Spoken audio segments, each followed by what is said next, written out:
Welcome everybody, good afternoon. My name is Mikael Wolf. I'm a history faculty and also affiliated faculty with the Center for Latin American Studies here. Also the Director of Graduate Studies of the Master's Program. So it's my great pleasure to welcome you today to the lecture by Professor Mónica Salas Landa, titled Visible Ruins, the Politics of Perception and the Legacy of Mexico's Revolution. This is the title of her new book. It just came out. That's very exciting. This is also a keynote talk for a workshop that I organized, I and Diana Montaño and Joana Pineda, all organized in the history of aesthetics and technology of Latin America. So it's serving a dual purpose. And it is co-sponsored by not only the Center for Latin American Studies, but by the Department of History, the School of Humanities and Sciences, the Program in the History and Philosophy of Science, the Stanford Humanities Center, and the Science, Technology, and Society Program. And for those of us joining us on the live stream, please submit any questions or comments via the YouTube chat section. Kindly note, closed captioning for the live stream video will be provided in the coming weeks. So now to introduce Professor Salas Landa. She is an assistant professor of anthropology at Lafayette College. She is a historical and political anthropologist with regional expertise in Latin America. Her work examines the processes of state formation, nation building, and the aesthetic dimension of politics in post-revolutionary and contemporary Mexico. She's trained as an anthropologist and archaeologist in Mexico, where she obtained an MA in Museum Studies from NYU and a PhD in anthropology with a concentration in sociocultural anthropology, Latin American Studies, and archaeological anthropology from Cornell University. Prior to joining Lafayette College, she was a postdoctoral fellow at the Mahindra Humanities Center at Harvard University. Her work has been featured in the Hispanic American Historical Review, the Journal of Latin American Studies, Environment and Planning, among other journals. And this is her first book, which was just published by the University of Texas Press. So without further ado, Professor Salas Landa, welcome.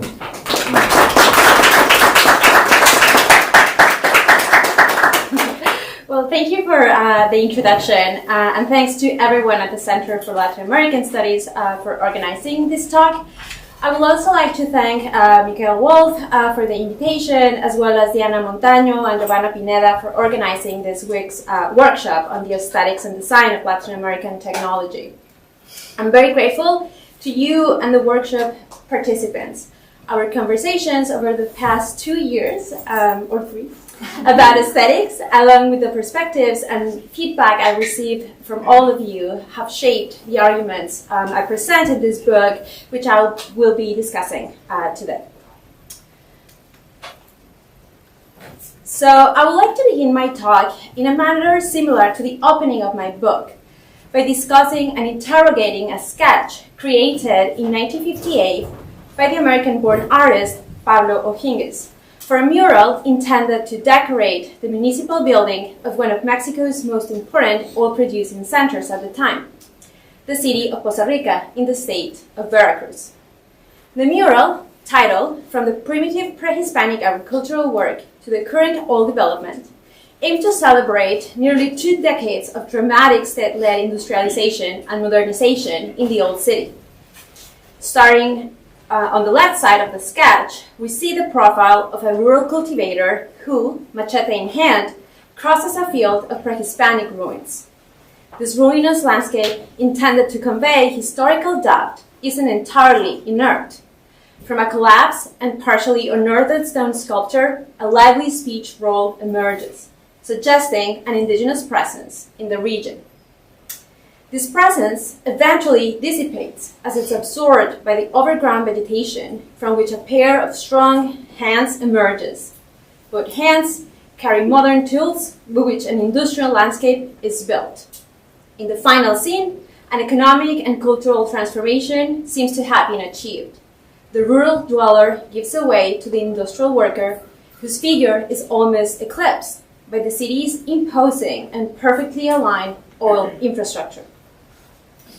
Aligned with the optimism promoted by Mexico's post-revolutionary regime and its ruling party, the PRI, during a period of economic prosperity known as the Mexican Miracle, it is unsurprising that O'Higgins chose to represent Costa Rica's emblematic oil derricks, storage tanks, and pipelines as the culmination of a long path leading toward a technical, improved, and prosperous industrial present. But it was not only this imagery, or even O'Higgins' stature as a recognized figure of Mexican modernism, that led the city to choose his design. A determining factor was his innovative combination of materials and technique. Instead of painting the facade of Costa Rica City Hall directly, O'Higgins proposed to hand paint, fire, and assemble thousands of ceramic tiles to ensure the mural's durability, despite the heat and humidity that characterized this region. Seen from afar, however, the mural's constitutive fragments will become indistinguishable, giving viewers a reassuring perception of wholeness and integrity despite the principle of fragmentation that guided the mural's construction.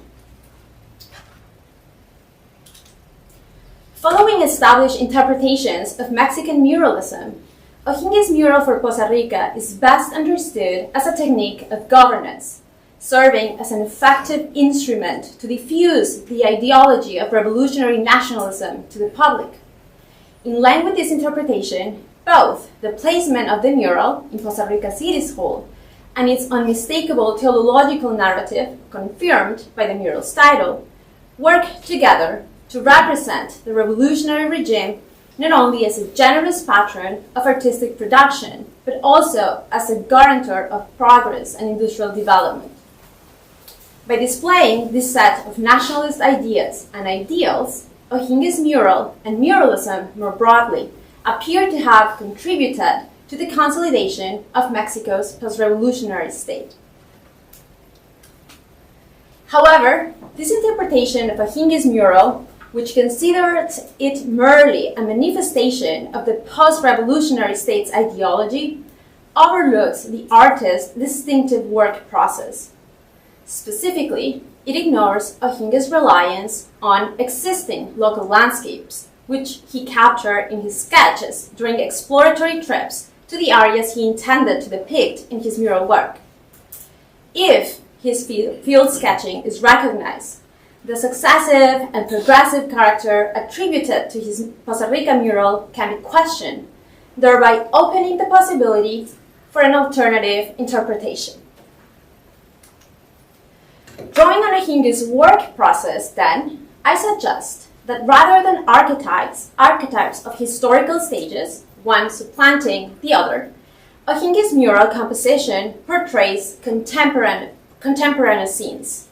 And what these scenes showcase are not just statist imaginings, but actual details of how the project of the revolution, those exemplary policies that have granted the revolutionary regime significant degree of legitimacy and predominance in national political life, visibly transformed the basins of the Nautla, Tecolutla, and Cazones rivers. O'Higgins' murals, in other words, give us an indication of how, through policies such as agrarian reform, economic nationalism, and indigenismo, the project of the revolution reordered the social and material landscapes of the region, and in doing so, conditioned what was and is possible to see. The question then becomes, what lay beyond the elements that caught O'Higgins' perceptual attention? What or who was he unable to see? What were the political effects of such concealment? If we account for O'Higgins' perceptual choices and omissions, we can recognize that his mural reveals something more than the nationalist aesthetics or the aesthetic statism of the post-war period, terms typically used to describe how the Mexican state employed mural art to spread national ideologies. It also unveils what I refer in my book as the aesthetic dimension of governance. This aesthetic dimension, following Jacques Rancière's understanding of the term, refers neither to the state's use of art nor to the state's role in shaping art's theories or principles. Rather, it refers to the state's more encompassing authority to envision and then fabricate a common world of perceiving through the creation of borders between the visible and the invisible. This expanded definition shifts the scope of aesthetics from its conventional association with art to include the modes of visibility that are active in the political arena. These modes of visibility, products of concrete micropolitical strategies that divide what is visible from what is not, result in a visual order, what Nicholas Misrev calls visuality, that establishes a fundamental inequality based on imperceptibility.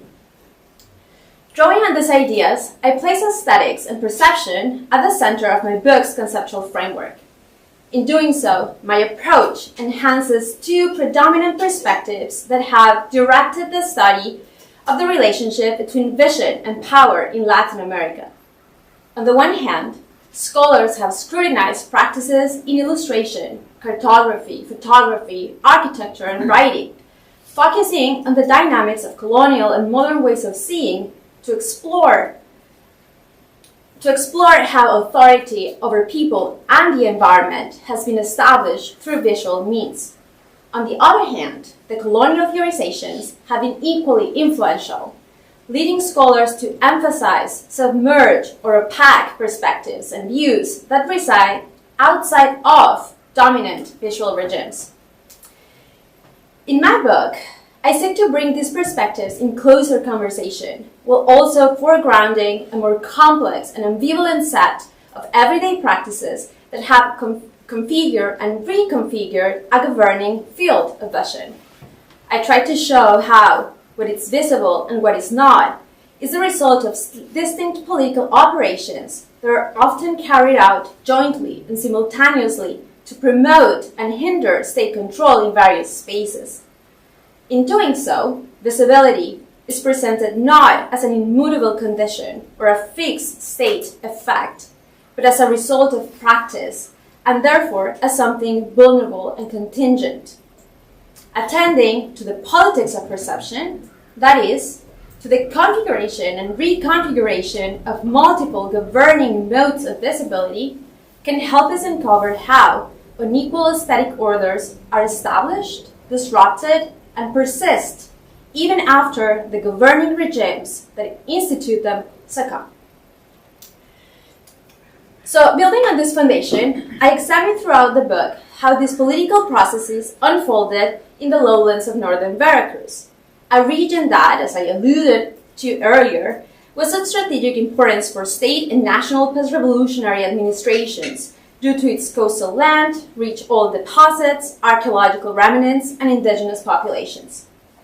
Specifically, the book explores the aesthetic dimension of post-revolutionary state-making by revisiting both historically and ethnographically the landscapes that O'Higgins observed and represented in his 1958 mural for the city of Costa Rica. In telling this story, the book weaves together two intertwined narratives. The first is the history of how the visual order that O'Higgins captured was brought about, maintained, and contested over periods of radical reform during the 1920s and 1930s, of state consolidation during the 1940s and 1960s, and up until the 1970s, when the facade of economic prosperity and political stability began to dissipate. The second narrative reveals how this visual configuration endured even after Mexico's institutionalized revolution came to an end in the final decades of the 20th century. To achieve this, the book offers a narrative in fragments, organized in 4 parts, mirroring the form and content of O'Higgins' mural. Each part centers around a specific project or reform and examines the workings of a distinct mode of visibility and the various efforts to counter it. I won't have time to go through all of the book chapters today, but I want to illustrate the book's argument by briefly discussing some material from the chapter on the aesthetics of economic nationalism. This chapter is structured around the decaying and failing all infrastructures that I encounter while conducting ethnographic fieldwork in 2013 during a period marked by the return of the PRI and the disavowal of its revolutionary project.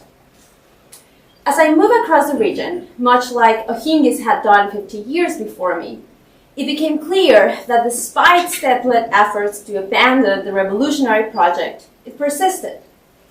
And what remained of the project of the revolution were not only its commemorative and celebrated myths, markers, and symbols, such as O'Higgins' mural, which I found still adorning Costa Rica's City Hall, but also the physical remnants left behind after decades of state-led intervention.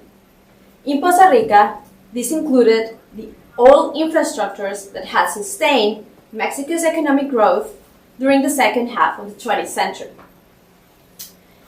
Early in my fieldwork, it also became evident that these infrastructures feature prominently in PEMEX's pervasive advertising, manifested, for example, in slogans visibly located outside its installations and safety campaigns directed at workers.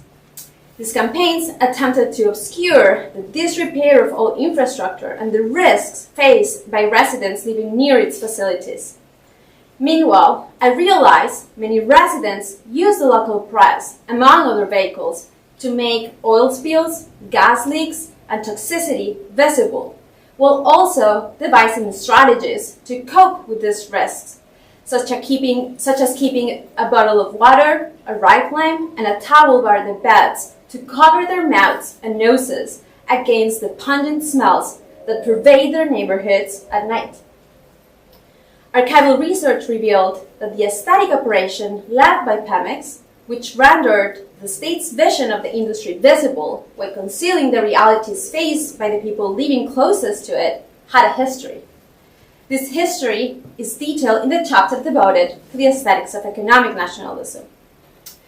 The chapter examines how, after the nationalization of the oil industry, the revolutionary regime sought to transform all infrastructures into icons and actors in the nationalist spectacle accompanying the industry's expansion under PEMEX through propaganda and publicity.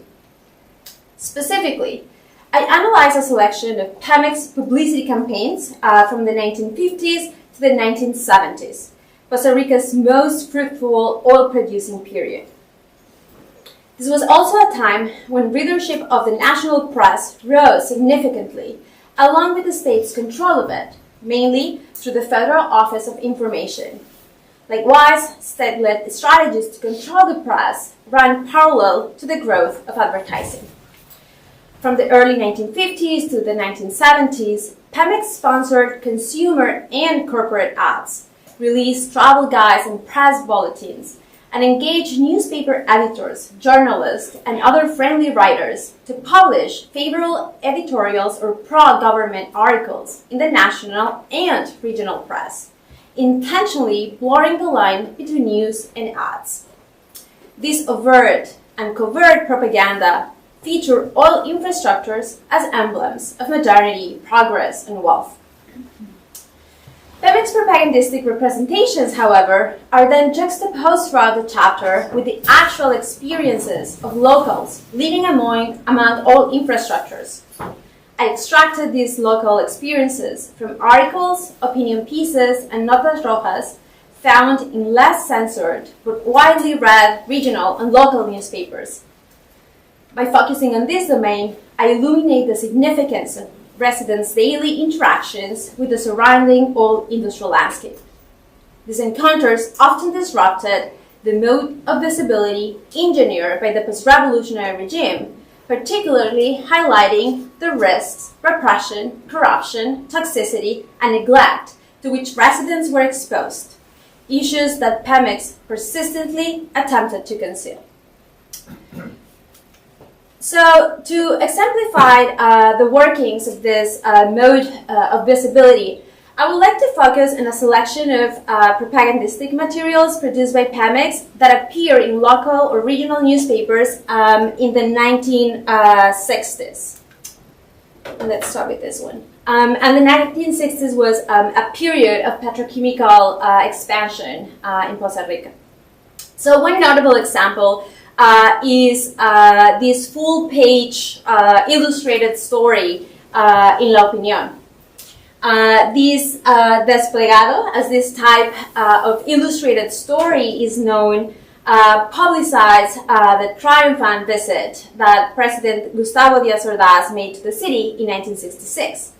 He was there to inaugurate a series of development projects such as schools and lighting in various areas of the city, a gesture intended to display the revolutionary regime's commitment to improving the lives of all workers' families. According to the desplegado, during Díaz Ordaz's visit, all workers reiterated their faith in the president and their intention to cooperate enthusiastically and selflessly with his administration for the betterment of the old city. Moreover, by showing their support for the president, this piece of propaganda concluded that workers were fulfilling their revolutionary duty. Press coverage of the president's visit echoed these assertions with an enthusiastic tone. Chronicles of the loving welcome that Costa Rica's residents gave to the president as they crowded their city sidewalks, for example, filled the pages of local newspapers. These stories were accompanied by a series of photographs known as synthesis gráficas, enhancing the image of President Díaz Ordaz. It is worth mentioning that by the time this full-page illustrated story was published, Pemex had already recognized not just the economic, but also the political potential of advertising. Since the 1950s, the objectives of Pemex publicity campaigns extended beyond integrating Mexicans as consumers. They aimed to construct a facade of political and economic stability. This facade concealed, as I alluded earlier, the darker realities of oil extraction and refining. In the 1960s, the National Board of Publicity, an organization formed in 1959 by private advertisers in collaboration with the revolutionary regime, worked closely with President Díaz Ordaz to continue exploiting the political potential of advertising. They did so by developing social campaigns aimed at guiding Mexicans as skeptical citizens and ensuring their voluntary and enthusiastic cooperation with the government. The Office of Popular Journalistic Information was another influential entity in this context. Despite appearing as an independent news agency, its purpose was to deliver authorized news and pro-government articles more effectively to regional newspapers, enhancing the regime's control over information. It was crucial for the federal government that residents in provincial areas were aware of the work undertaken by the revolutionary regime for the benefit of the national community. As part of this broader initiative, Pemex propaganda, including the publication highlighting Díaz Ordaz's visit to Costa Rica, played an important role in conveying these messages to the public. Pemex propaganda during the sexennium of Díaz Ordaz, however, did not solely focus on the company's ability to deliver social projects to the population. In fact, all related science, technology, and infrastructure received the majority of the press attention. This focus was the result of Díaz Ordaz's commitment to challenge the long-standing perception of Mexico's underdevelopment by demonstrating that a third world country like Mexico could meet the expectations of modernization theory. Consistent with this goal, Pemex new director, Jesus Reyes Heroles, embarked on an ambitious program to assume complete control over the production of basic petrochemicals and to enhance exploratory drilling. As a lawyer, experienced politician, and a self-declared supporter of the Mexican Revolution, Reyes Heroles was frequently featured in the local press. His annual reports, as you can see here, were fully transcribed, and his visits to Pemex industrial facilities were meticulously chronicled. For instance, in April 1966, El Regional covered a 2-day visit by Legacies to Costa Rica. He toured the city's industrial sites, ranging from pipe yards and oil fields to compression stations and storage tanks. Aiming to forge links between national identity and advancements in science and technology, the article detailed how Legacies listened attentively as Pemex engineers and technical experts in geology and geophysics explained the intricacies of their departments. The article concluded by indicating that the establishment of a new petrochemical plant, which will produce ethylene, a concrete product of Mexico's recent scientific and technological investments, was likely in Costa Rica. In the months that followed, the local press continued to redirect its focus toward the proposed construction of the petrochemical plant. Once again, news coverage included synthesis gráficas detailing Legacies' visit to Pemex industrial facilities, including Costa Rica's new section of storage tanks, the sulfur plant, the newly built pipelines and wells, and of course discussing the construction proposal for the petrochemical complex, which became a reality in 1968, shortly after Pemex succeeded in negotiating the long-term credits needed to finance the project. So, given its continuous dependence on foreign financing, it is not surprised that Pemex propaganda made deliberate efforts to invoke the national character of this new industrial facility in order to establish a smooth lineage between new oil infrastructures and the nation's past. The inauguration of the Costa Rica petrochemical complex, an event that received, as you can expect, significant press coverage, illustrate this strategy of historicization. Scheduled for March 18, the inauguration of the industrial complex was intended to commemorate the 13th anniversary of the nationalization of oil by ex-President Lázaro Cárdenas. What is more, President Díaz Ordaz was accompanied to this event not only by Reyes Heroles and the governor of Veracruz, but also by President Cárdenas himself. Together, as you can see here, they tour Pemex new administrative and technical facilities, including the new industrial complex. Also an offshore platform and Pemex newest fleet. Additionally, they inaugurated various works built for the benefit of all workers and the city's residents. Schools, a hospital, a market. Patriotic speech were prepared and delivered throughout the day and during a celebratory dinner that followed. The next day, anyone passing by newspaper stands in Costa Rica could not have missed the headlines evoking the celebratory, popular, and nationalistic quality of this visit, which newspapers covered for days. Accompanying these detailed reports, which extolled how the nation's Mexicanized petroleum had financed the present-day social and economic development, were, as one could expect, various images showcasing Pemex's new infrastructure developments.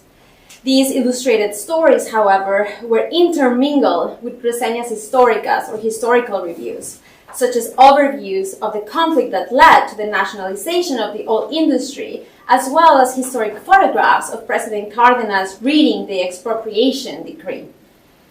Together, the juxtaposition of past and present images and stories linked Pemex's newest infrastructure developments in Costa Rica and the disruption that the project will necessarily bring to the city, to the nation's history. The familiar underside of industrial expansion, in other words, could be obscured by forging strong continuities with the past. However, just like in the past, the local press had succeeded in rendering visible the oil-related accidents and social and political strife that fractured the mode of visibility Pemex propaganda established and sought to maintain. For example, in April 1966, La Opinión reported an explosion at the Nuevos Proyectos refinery. A photograph accompanying the article showed the refinery on fire, making the risk palpable to the public. The explosion occurred at the compressor plant, caused by a failure in a gas line, which led to the explosion of 2 diesel tanks and 1 kerosene tank. 40 workers were seriously injured or born, while residents fled their homes, initiating a sudden migration to nearby areas inside and outside the district. Pemex operations had to be completely shut down, and it was estimated that at least 62 million pesos will be needed to repair the equipment, the docks, and the refinery itself. Accidents at Pemex industrial facilities, to be sure, were not uncommon. Known causes included deficiencies in infrastructure for collection and storage, lack of detailed maps of pipeline networks surrounding productive fields, and inadequate maintenance. According to various oil workers, the refinery had in fact not been properly maintained for years. Some believed this was because production had to be halted to carry out proper maintenance, which will affect the gas supply to Mexico City. Others blame entrenched corruption in the district, suggesting that resources intended for repairs and services were being diverted. El Diario Vocero Regional was able to voice these concerns a few days after the explosion. According to some cronistas in Costa Rica, it was the refinery's chief of maintenance who shared this information and provided technical data proving the company's neglect. To exculpate Pemex and address the left-wing radicalism prevalent in Costa Rica, local communist factions were accused by the state of placing a bomb in the refinery and causing the explosion. This accusation was later proven false, but leaders and sympathizers of the movement, including oil workers, journalists, and students who had organized multiple protests against the revolutionary regime, were incarcerated in Veracruz capital, which is Jalapa, south of Costa Rica.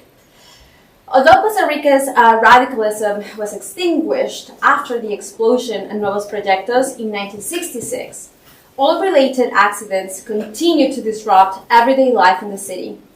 In December of that year, for example, La Opinión reported on the tragic case of José Inés Lemus, a child who died from severe burns after falling into a pool of burning tar in Petromex, a neighborhood located near oilfield number 3. Pemex's poor safety record was not new to either the residents of Costa Rica or Pemex administration. For example, Reyes Heroles had extended health coverage to temporary workers and increased their access to specialized medical and hospital services. Yet, these measures did little to prevent accidents like the one that occurred in oilfield number 3. Moreover, as crude production increased to fuel Díaz Ordaz's modernizing project, so did the number of accidents and consequently the demands from affected neighbors for better security measures like the one you can see here in my slide. In the months that followed, the press did not follow up on this demand, making it difficult to know if the wall was ever built. However, what we do know is that despite the increase in crude production and the associated dangers of living in oil extracting zones, as demonstrated by the death of José Inés Lemus, the national demand for hydrocarbons, which was growing at 7% annually, was not met. The oil fields in Costa Rica, like the economic development model, appear exhausted. By 1968, Mexico became a net importer of hydrocarbons. The instability caused by this exhaustion and the ensuing crisis of self-sufficiency led the next 2 presidents to set, yet again, ambitious programs for Pemex over the course of the 1970s, resulting in publicity campaigns that once again portrayed Pemex infrastructure developments as awe-inspiring and imbued with hope. As in the past, this portrayal involved not only the concealment of the realities of living in an oil region, but also the growing external debt that financed the cost associated with infrastructure developments. This dependence led to serious economic downturns manifested in massive budget deficits, rising inflation, mass capital flight, and the devaluation of the peso. In 1981, when oil prices began to fall and interest rates rose, Mexico, as we know, faced a serious imbalance in foreign debt payments and found itself in an acute economic crisis exacerbated by reports of state-led mismanagement and corruption. It is in this context that the breakdown of the revolutionary project began to unfold. President Miguel de la Madrid Hurtado, a former employee of Pemex, responded to the debt crisis by liberalizing the economy and closing or privatizing government-owned companies.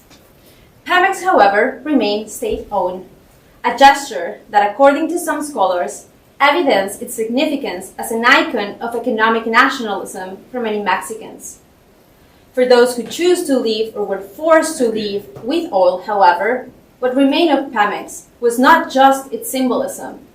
In Costa Rica, as in other oil regions in Mexico, residents face not only environmental degradation and infrastructural decay characteristic of post-peak life, but also the effects of the liberalization measures that accompany the dismantling of the revolutionary project.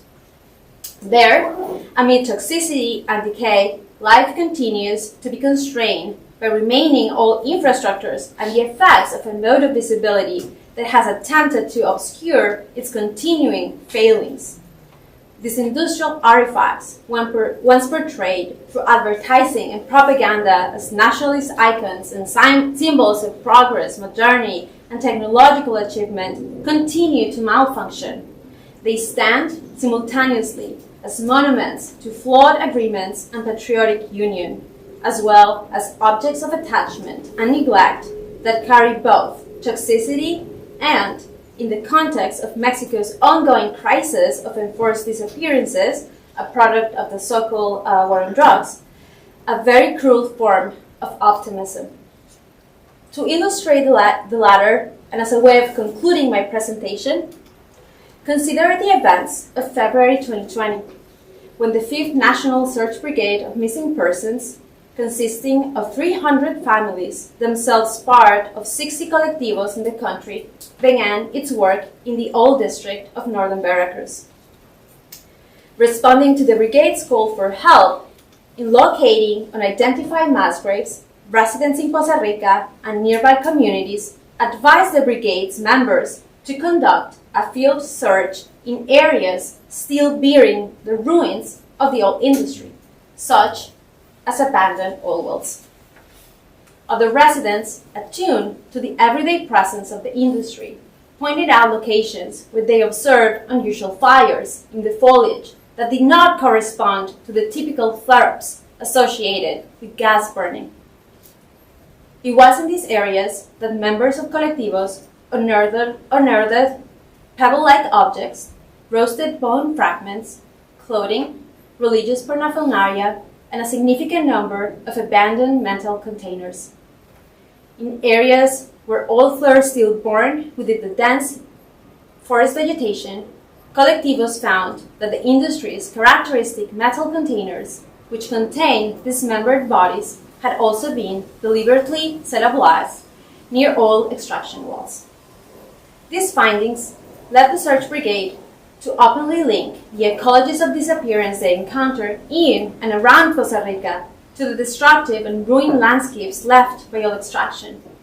As Miguel Trujillo Herrera, who coordinated the field search, publicly stated, disappearance in this area took the form it did due to the oil production characteristic of this region.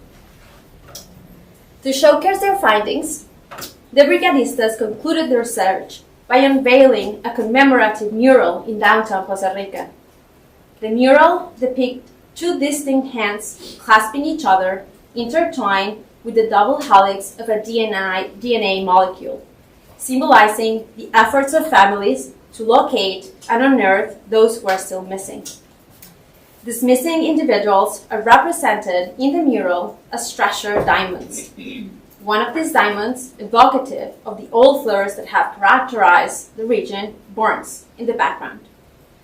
Today, the mural stands as a reminder of the aesthetic reconfiguration brought about by the brigadistas. It diverges from depictions that celebrate the local industrial landscapes and mirror the dominant mode of visibility as seen in works like O'Hingy's mural for the old city of Costa Rica, now secure as cultural patrimony as the Mexican state recommits to a fossil fuel-based policy of energy protectionism. Instead, the Brigade's mural signals that the battle over aesthetics, over what is and is not possible to identify and perceive, is as charged as ever. This is a battle, I believe, that will continue to spread as the embers of the revolutionary project continue to ignite fires across the region. Thank you.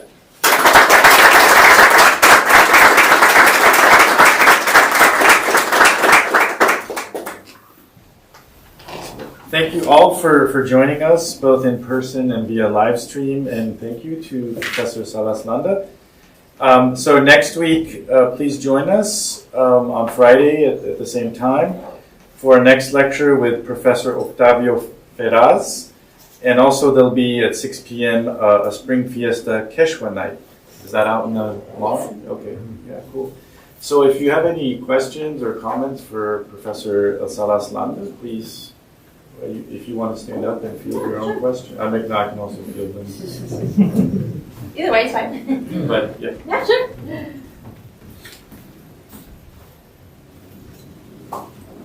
Yeah. No.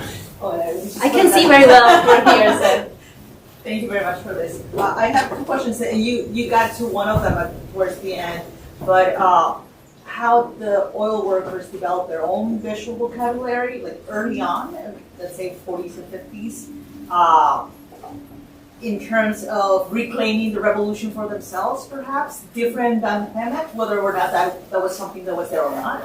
So that's one question. And the other one, I'm struck by the absence of women, which is not, I shouldn't be. But I wonder whether, in their own material, they did brought women in through oil for petrofamilias, right?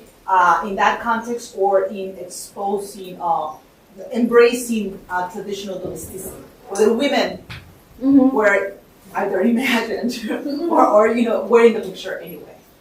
Yeah, I think that, shall I take a couple or shall I just respond directly? I guess I will respond directly since you have like two kind of big questions. So the first one relating the old workers, I think it's complicated because I don't think that you can say that Pemex or the state for that matter had one idea of these infrastructures that was completely separated from what the workers the ideas that they had. I think that it was more of a co-production because workers themselves were very, very attached to the landscapes where they worked. I mean, if you talk to retired old workers, for example, as I have done in my work, you will see them attending their meetings with their Pemex shirts. Like even though they are retired, even though that their bodies have been worn out by the industry, even though that they have cancer, they do, if they could, right? This was one of their messages. They will, spend their last day trying to rebuild this industry that has worn them out. So I think that there is, a very complicated relationship between, the infrastructure, the state, and the old workers. But that doesn't mean that old workers were not, demanding things from the state, right? So I think that there are just lots of layers there, right? I think that all this mode of visibility was in a way configured and reconfigured between these two actors, right? The workers, but also the state. I think that it was more, was more evident, I guess, with people who were, living there that were not working, because when accidents happened, for example, all workers could be presented as heroes for the nation. It was very easy to kind of justify or monumentalize all these accidents by creating actual monuments, to honor them, etc. And with people, it was way more difficult, right? Because they were not working there, because their grievances were not addressed or memorialized or anything like that. So I guess it's just, as you will say, there's a lot of layers of that. And in terms of women, I haven't seen any photographs of women like posing with the infrastructure, but Pemex devoted a lot of energy in, for example, selling estufas that with oil, and Pemex was kind of promoting that, and those advertisements were obviously directed to women, and they were part of this idea of creating a very oil-field domestic realm in a way. But you could also say that Pemex, and one of its great successes, I think, is the way that the industry was, the provider for most families there. As you can, I think I mentioned this in my presentation. I mean, Pemex and these big political figures were not just inaugurating all infrastructure as they did, but also schools and hospitals and the market and the cinema, right? So like pretty much the whole social life, was built through resources from Pemex. So you can make the case that, right, Pemex played a huge role in creating these domestic spheres and social life, I guess, more generally. Yeah. Yeah, but Hi. So I have a question about the role that the revolution plays in your account. It just struck me that, except if it's a little bit like a label for something that happened in Mexico, I don't see anything in what you told us that is about the revolution, either the social ideals or the war itself, the civil war itself, or it strikes me that, when I see also the images you showed us, I think, why couldn't they be fascist images or Soviet modernists or, there's nothing Mexican about them in some way. So I'm just questioning a little bit, where does the Mexican or the revolution fit into this? It sounds like a lot of these 20th century ideas of progress, and that's it. Right. But these ideas of progress, I think, were produced by a very particular state, a very specific political actor, and that is the Mexican post-revolutionary state. And I think that I'm trying to use the project of the revolution as a shortcut for these state projects that gave the Mexican post-revolutionary state a lot of legitimacy and force. So, I guess that we are entering how you define the revolution. I mean, is it just the armed phase, or are we talking about the revolution as in its institutional form, as I'm doing in my book, right? Understanding it as all these main social projects and reform that gave that state that emerged out of the revolution its legitimacy and force. And I think that what I try to do here too is to try to present an alternative way of understanding that state. Most of the books that devote themselves to understanding the post-revolutionary process of state formation take usually one reform. I'm more interested in looking at various reforms that transform this particular region, and that there's something to be gained, I guess, by looking at different projects, kind of like relating one to the other. And of course, today I only focus on the economic nationalism that was fueled through oil extraction, but like other projects are also part of the book. But I mean, just to kind of reiterate what I just said, for me, the revolution, or the project of the revolution, is these very important reforms that the post-revolutionary state put forward, created, and that gave the state its legitimacy and prominence in social and political life. That's a revolution here. Is it an online question? From Francisco Vallejo, thank you a lot, Monica, for a wonderful and touching introduction of your book. One quick question. How homogeneous were disputed representations from other local actors, let's say neighboring Papantla de Cano? That's very interesting question. Like other representations of the oil industry, you mean? Or I don't know if they're live. oh, sorry. It's just from the chat. So, I mean, Pemex worked in the region. I'm using Costa Rica as kind of like my field site because it was the most important oil producing center. Also had a refinery, was involved in, had all these petrochemical plants. But Pemex extracted and had oil wells all throughout the region.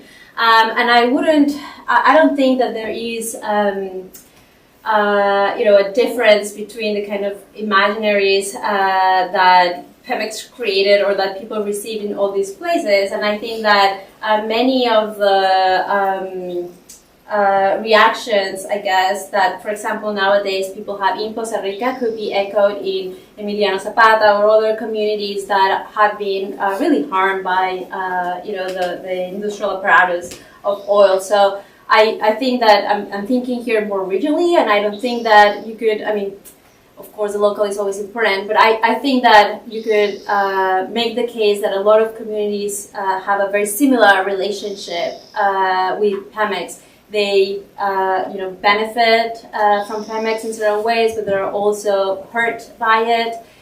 So I don't think that there is this kind of big difference between, Emiliano Zapata, Patla, or Costa Rica.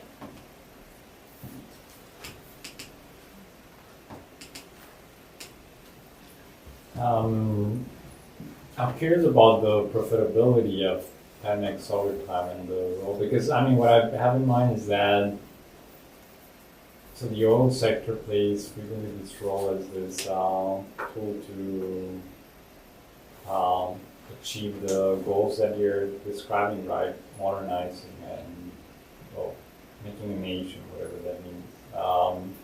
But I'm not sure how actually correlated that is with business that is quite profitable, right? So yeah. I know that Pemex recently has been losing money, right, for probably within a decade. I don't know, over time during the period that you studied. Do you have information on that? Is that something that's interesting? I think that most scholars who focus on the, economic profitability of Pemex argue that it was kind of mismanaged, and most of the work that they did in terms of building all these infrastructures was financed even very early on after the nationalization was final with through foreign banks and stuff. So they were already always in that all the time, and at some point that was something to be proud of. But I think that there was always it was a business that I don't think we can say was really well managed,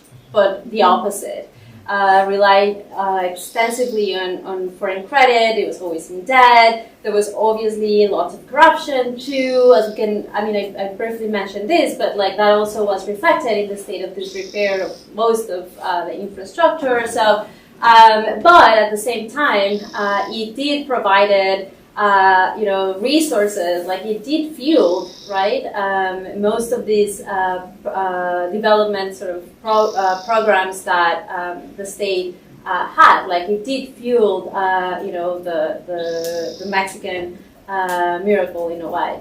But I wouldn't go as far as to say that it was a great business venture. But it did, became a very important source of energy for the state.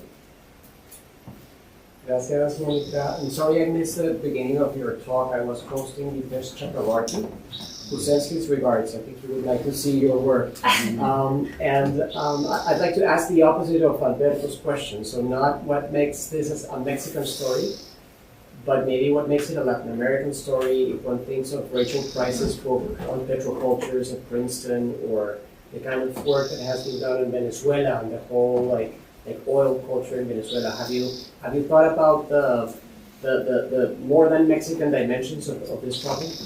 Yeah, I think that you can make the case, and one of the things that I discussed early in my talk was my interest in this aesthetics of governance, of how, in this case, the state puts a lot of effort in creating these visual regimes that make us see certain things and obscure others. And I think that in the case of oil, we have seen, because a lot of people have been doing really rich research in Bolivia and Ecuador and obviously Venezuela, that these modes of invisibility operate in these areas too, right? That there is this investment in presenting oil and extractivism as the cure, but we also know it can be poison. And I'm more interested in how these ideas, right, or these fields of vision are being created through various means. In this case, of course, I look at publicity and propaganda, but I think that you could definitely use these kind of framework to see, right, other oil regions too. I mean, I'm thinking right now of Lisa Blackmore's work on Venezuela too. It's a book that I think has been very influential for me, and she is also very interested in looking at what the Venezuelan state allowed citizens to see, and all the other things that it obscure in terms of oil. The oil industry and stuff. So I think this could be a framework that could apply for other oil regions in Latin America for sure. So I have a question. It's more specific now to an image you showed of a newspaper. And so you're talking about these aesthetics of Pemex, trying to emphasize the national and the nationalism. And this newspaper has Mickey Mouse on it and Coca-Cola. Yeah. Right? I mean, I don't know, was that the newspaper's decision, or is that Pemex, and how do you deal with those contradictions? I mean, of course, you also said Pemex was borrowing from foreign banks and things like that. Absolutely. I mean, so how does that play out? I think that I don't think that it was a clear choice. I think that it's just a newspaper. It's just a newspaper, but in a way, I think that you're right. I mean, there's something to be said about this. This very cosmopolitan kind of space, and that it's that it's different, or that it's a nice juxtaposition to Pemex effort, really effort to take us back to those kind of national moments and to present the industry as Mexican. I don't have that newspaper here, but sometimes they even made up stories as saying American oil experts are here with cameras and they want to steal our technology. I mean, all this, and the technology is netamente mexicana. I mean, these efforts, right, to present technology, to Mexicanize technology, and of course, highlight the nation, is very real. But I think that the harder you work to present that vision, probably the less sure you are that this is, the case. I really think that these efforts to do these things speak of the state and the unstable, I guess, position it had, even though he tried to present itself as something else.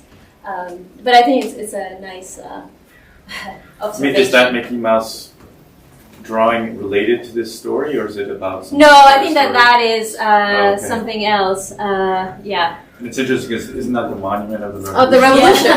Yeah. It's literally the monument of the revolution in Mexico City. It's like a contradictory, but it's very, it speaks too, right? This is what Mexico is too, right? It's a picture. But the car might be fueled by Pemex. Absolutely. Just say yes. Yeah. So, do we have time for another question, or are we finished? Anybody else, either online or Students. I know it's the end of the year, end of the quarter. No. All right, Diana. Yeah, there we go. Next project. Next project. I'm still interested in aesthetics and in modes of visibility, but I'm working on a history of physical anthropology in Mexico, the ways that this particular brand of anthropology that thinks that it has allowed us to see and the things that it has not. So I'm trying to look at throughout the 20th century at those moments when the discipline is presented as or appears in the public sphere, and what are the things that they are showing us, and what things its own methods, for example, have prevented us from seeing. So that is the next project, a book on physical anthropology. Thank you. Thank you, thank you. Thank you so much. No, thank you everyone for coming.